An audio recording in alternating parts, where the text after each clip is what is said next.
नमस्कार, ESPN 9 news में आपका स्वागत है। मैं हूं आपके साथ दिनेश कुमार।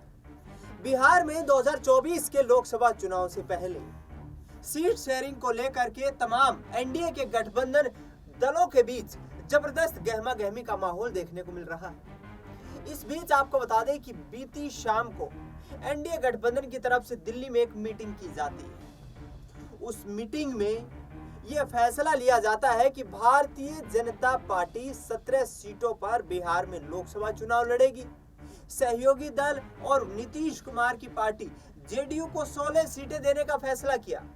इसके अलावा यदि बात करें तो एक सीट यहां पर जीतन राम मांझी को देने का फैसला किया गया और एक सीट पर उपेंद्र कुशवाहा की पार्टी को लड़ाने का निर्णय लिया गया। ऐसे में पशुपति पारस, जो वर्तमान में केंद्र में मंत्री हैं और 5 सांसदों की हैसियत रखते हैं, उनको एक भी सीट बिहार में लोकसभा चुनाव लड़ने के लिए नहीं दी जा सकती। ऐसे में जो मुकेश सहनी है, उनका भी वही हाल देखने को मिला और इंसान पार्टी को भी एक भी सीट नहीं दी जा सकती है। यह फैसला भारतीय जनता पार्टी का था और जिस तरीके से इन दोनों नेताओं के दलों को यहाँ पर एक भी सीट नहीं मिलती है, इनका गुस्सा 7वें आसमान पर होता है। जिस तरीके से तमाम जो राजनीतिक समीकरण इस वक्त बनते हुए नजर आ रहे हैं, आपको बता दें कि आज शाम लालू प्रसाद यादव के आवास पर पशुपति पारस पहुंचने वाले हैं। सूत्रों के हवाले से मिली तमाम बड़ी खबरों के मुताबिक आपको बता दें कि इंडिया गठबंधन में आरजेडी पशुपति पारस को 3 से 5 सीटों पर यहां चुनाव लड़वाने का फैसला कर रही है। लेकिन उससे पहले आपको बता दें कि पशुपति पारस ने एक भी सीट न मिलने पर भारतीय जनता पार्टी पर कड़ा कटाक्ष किया है। क्या कुछ कहा है यहाँ पर पशुपति पारस ने, जो कि यहाँ पर आरएलजेपी के नेता हैं, सुनिए जरा। भाजपा एनडीए के द्वारा जो आपके माध्यम से, अखबार के माध्यम से, मीडिया के माध्यम से जो न्यूज आया है, उसके मुताबिक हमारी पार्टी को तरजीह नहीं दी गई है। इससे हमारे पार्टी के कार्यकर्ताओं में काफी निराश की स्थिति है और काफी लोग निराश हैं। और राजनीति करने वाला आदमी कोई साधु का जमात नहीं होता है। राजनीति करने वाला आदमी को जनता का प्यार और जनता के बीच में जाना पड़ता है और ये लोकतंत्र का तकाजा है। प्रजातांत्रिक व्यवस्था में जनता सर्वोपरि है, जनता मालिक है। आज हमारे पार्लियामेंट्री बोर्ड की बैठक हुई अभी 10 मिनट पहले। उसमें पार्टी के लोगों का, जो हमारे पार्लियामेंट्री बोर्ड के मेंबर थे, उनका फैसला आया कि जब तक विधिवत भाजपा का लिस्ट प्रसारित नहीं होता है, तब तक हमारा आग्रह है, हमारी पार्टी के लोगों का आग्रह है, माननीय राष्ट्रीय अध्यक्ष जी से, माननीय प्रधानमंत्री जी से, माननीय गृहमंत्री जी से, कि हमारी पार्टी के जो 5 सांसद हैं पुनः अपने फैसला पर विचार करें। और जब तक विधिवत लिस्ट की घोषणा नहीं होती है, तब तक हम लोग उस लिस्ट का इंतजार करेंगे। घोषणा के बाद यदि हमको उचित सम्मान नहीं दिया गया तो हमारी पार्टी और हम लोग स्वतंत्र हैं, हमारा दरवाजा खुला हुआ, कहीं भी जाने के लिए हम फ्री। यही मेरा आज तक समाजवाद सम्मेलन में रहता है। तो सुना आपने, यहाँ पर पशुपति पारस ये कहते हुए नजर आ रहे हैं कि हम कोई भी फैसला लेने के लिए स्वतंत्र हैं, बिहार के लोगों के लिए काम करेंगे, बिहार के लोगों की सेवा करेंगे, बिहार के लोगों के लिए ही राजनीति कर रहे हैं। और यदि यहाँ पर सीट शेयरिंग के माध्यम से हमें कोई सीट नहीं दी जाती है तो ऐसा नहीं है कि हम चुनाव नहीं लड़ेंगे। उन्होंने साफ तौर पर कहा कि हमारे लिए सभी रास्ते खुले। ऐसे में 2024 का लोकसभा चुनाव है, क्या यहाँ पर भारतीय जनता पार्टी दबाव में दिखाई दे रही है? क्या यहाँ पर भारतीय जनता पार्टी को चुनाव हारने का डर सता रहा है?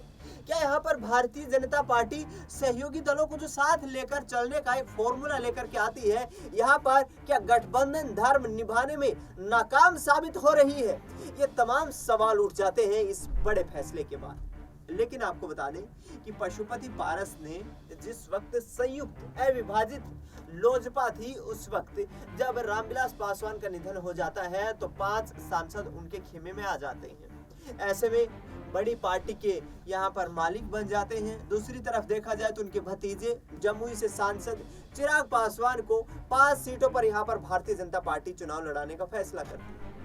ऐसे में पशुपति पारस के लिए यह फैसला जले पर नमक छिड़कने जैसा था, क्योंकि जिस आधार पर जो तमाम घटनाक्रम घटित हुआ है उसको देखते हुए 2024 के लोकसभा चुनाव के लिए ये फैसला कहीं ना कहीं मुश्किलों भरा रहा है। और आगामी चुनाव में जिस तरीके की स्थिति, जिस तरीके का घटनाक्रम बनता हुआ नजर आ रहा है, उसको देखते हुए ये चुनाव बेहद महत्वपूर्ण है। ऐसे में तेज प्रताप यादव, लालू परिवार के बड़े बेटे, बिहार के पूर्व कैबिनेट मंत्री, यहाँ पर भारतीय जनता पार्टी और नीतीश कुमार सरकार पर जमकर हमला बोलते हैं। सीट शेयरिंग को लेकर क्या कहते नजर आ रहे हैं तेज प्रताप यादव, सुनिए जरा। में तो नाइंसाफी होती ही है। अच्छा किया उन्होंने छोड़ दिया, उनको बहुत पहले ही छोड़ देना चाहिए था पारस जी को। और वो अच्छा किया उन्होंने छोड़ दिया, तो बहुत अच्छा डिसीजन है। आप लोग की तरफ आएंगे तो सर वेलकम करेंगे। एकदम वेलकम करेंगे हम तो सबसे पहले वेलकम करेंगे उनका। चलिए, पॉजिटिव असर होगा इंडिया हाँ? में, पॉजिटिव असर होगा अगर आएंगे। पॉजिटिव असर हो रहा है।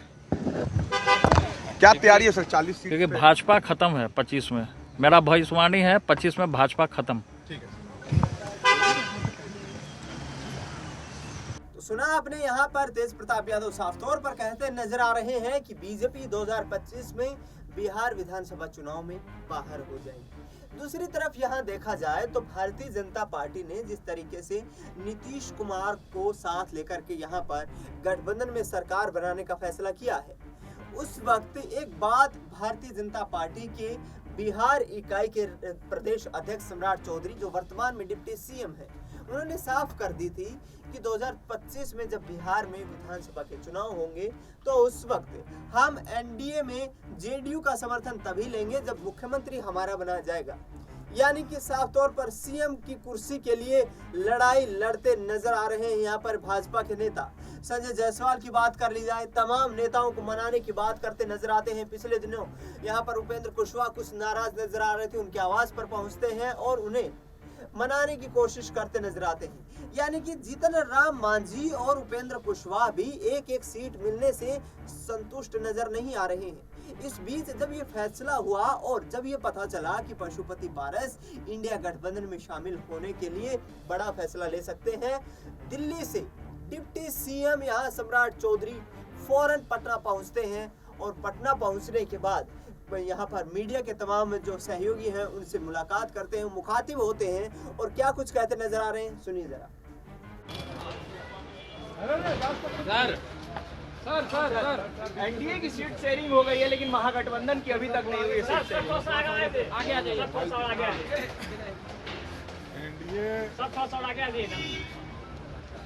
एनडीए की सीट शेयरिंग कल हो गई। अब जिनका नहीं हो रहा है वो बताएं। भारतीय जनता पार्टी और एनडीए पूरी तरह तैयार है कि 2024 के चुनाव में सभी सीटों पर बिहार में जीतें। मंदिर के लिए अपने सम्राट चौधरी को जो ये कहते हुए नजर आ रहे हैं कि हम मजबूती के साथ चुनाव लड़ेंगे और 2024 के लोकसभा चुनाव में भारतीय जनता पार्टी मजबूती के साथ 400 सीटें जीतने का काम करेगी। इसी के साथ साथ विपक्षी दलों पर यहाँ हमला बोलते हुए ये कहते नजर आते हैं कि आगामी चुनाव में मजबूती के साथ चुनाव लड़ करके हम पूरी इस राजनीतिक रूपरेखा को तैयार करेंगे। फिलहाल इस खबर में इतना ही, लेकिन ये देखना दिलचस्प रहने वाला है कि अब बिहार में पशुपति पारस के इंडिया अलायंस में आने से यहाँ पर इंडिया गठबंधन की स्थिति कितनी मजबूत हो पाएगी और क्या भारतीय जनता पार्टी को इसका खामियाजा भुगतना पड़ेगा। जिस तरीके से पूरा सियासी समीकरण घट रहा है उसके आधार पर बिहार में अगले 24 घंटे महत्वपूर्ण हैं और कोई बड़ा फैसला हो सकता है। फिलहाल इस खास कार्यक्रम में इतना ही। मुझे दीजिए इजाजत, नमस्कार।